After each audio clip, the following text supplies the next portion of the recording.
Friends, welcome to Hanbal Vidya channel. இன்றைக்கி நம்ம எதை பற்றி பார்க்க போகிறோம்னா 5ஆம் வகுப்பு தமிழ் பருவம் 2 அதில் தமிழர்களின் வீரக்கலைகள் அப்படிங்கிற ஒரு கதையை பற்றி பார்த்துருந்தோம்ல. அந்த கதையுடைய தொடர்ச்சியை பற்றி தான் இன்றைக்கி நம்ம பார்க்க போகிறோம். வாங்க நம்ம வீடியோக்குள்ளே போகலாம். மற்போர். படைக்கலங்கள் ஏதுமின்றி இருவர் போரிடும் விளையாட்டே மற்போர். படைக்கலங்கள்னா இந்த போரிடுறதுக்கு நிறைய ஆயுதம் வச்சுருப்பாங்கள்ல, அது எதுவுமே இல்லாமல் 2 பேர் போரிடுற விளையாட்டே தான் மற்போர். மல் என்பது வலிமையை குறிக்கும். மல் அப்படின்னா வலிமையை குறிக்கும். ஒருவன் தன் உடல் வலிமையால் செய்யும் போரே மற்போர். ஒருத்தர் அவருடைய உடல் வலிமையால் செய்கிற போரே மற்போர். மற்போரில் வெற்றி பெற்றவர்களை மல்லன் என்னும் சொல்லால் குறிக்கும் வழக்கம் இருந்தது. மற்போர் வைக்கும்போது அந்த மற்போரில் வெற்றி பெற்றவங்கள மல்லன் அப்படின்னு சொல்லுவாங்களாம். மற்போரில் சிறந்து விளங்கியமையாலேயே மாமல்லன் என்று அக்கால அரசர்கள் போற்றப்பட்டனர்.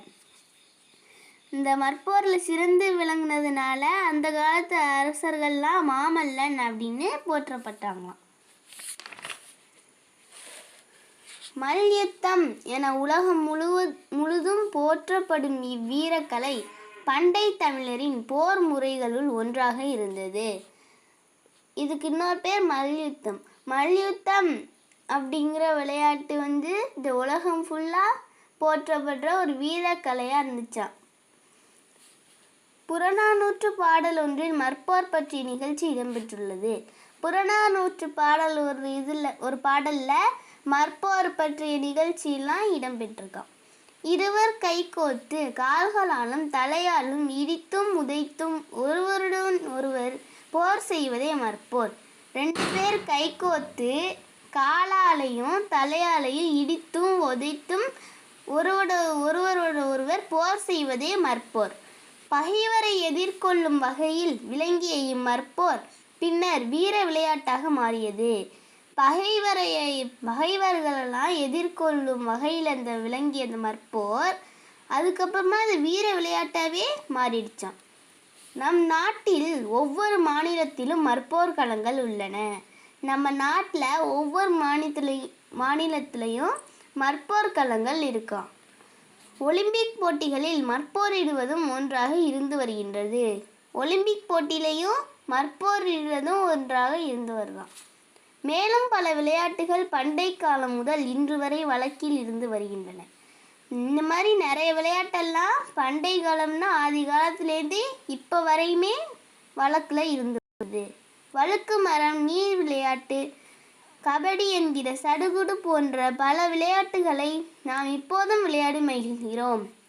வழுக்கு மரம், நீர் விளையாட்டு, கபடி அப்படிங்கிற சடுகுடு, அது மாதிரி நிறைய விளையாட்டு அப்பையிலேருந்து இப்போ வரை நம்ம விளையாடி மகிழ்கிறோம்.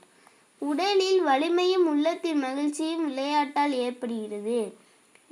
நம்ம உடலில் வலிமையும் உள்ளத்தில் மகிழ்ச்சியும் இந்த விளையாட்டால் ஏற்படுது.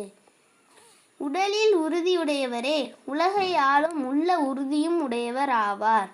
உடலில் உறுதியுடையவரே உலகை ஆளும் உள்ள உறுதியுடையவர் ஆவார். ஆகையால் அப்படின்னு சொல்கிறாங்க. ஆகையால் குழந்தை பருவத்திலிருந்தே நமக்கு பிடித்த வீர விளையாட்டுகளை விளையாடி மகிழ்வோம். அதனால குழந்தை பருவத்திலேருந்தே நமக்கு பிடித்த வீர விளையாட்டெல்லாம் விளையாடி மகிழ்வோம் அப்படின்னு சொல்கிறாங்க.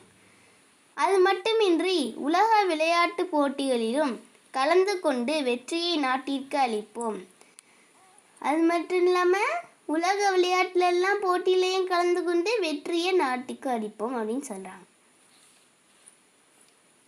கிட்ஸ், நான் உங்களை நெக்ஸ்ட் வீடியோவில் மீட் பண்ணுறேன். உங்களுக்கு இந்த வீடியோ பிடிச்சிருந்துச்சுன்னா சப்ஸ்கிரைப் பண்ணுங்கள், லைக் பண்ணுங்கள், ஷேர் பண்ணுங்கள், கமெண்ட் பண்ணுங்கள். மறக்காம பக்கத்தில் உள்ள பெல் ஐக்கானை ப்ரெஸ் பண்ணுங்கள். பாய் ஃப்ரெண்ட்ஸ், தேங்க்யூ ஃபார் வாட்சிங்.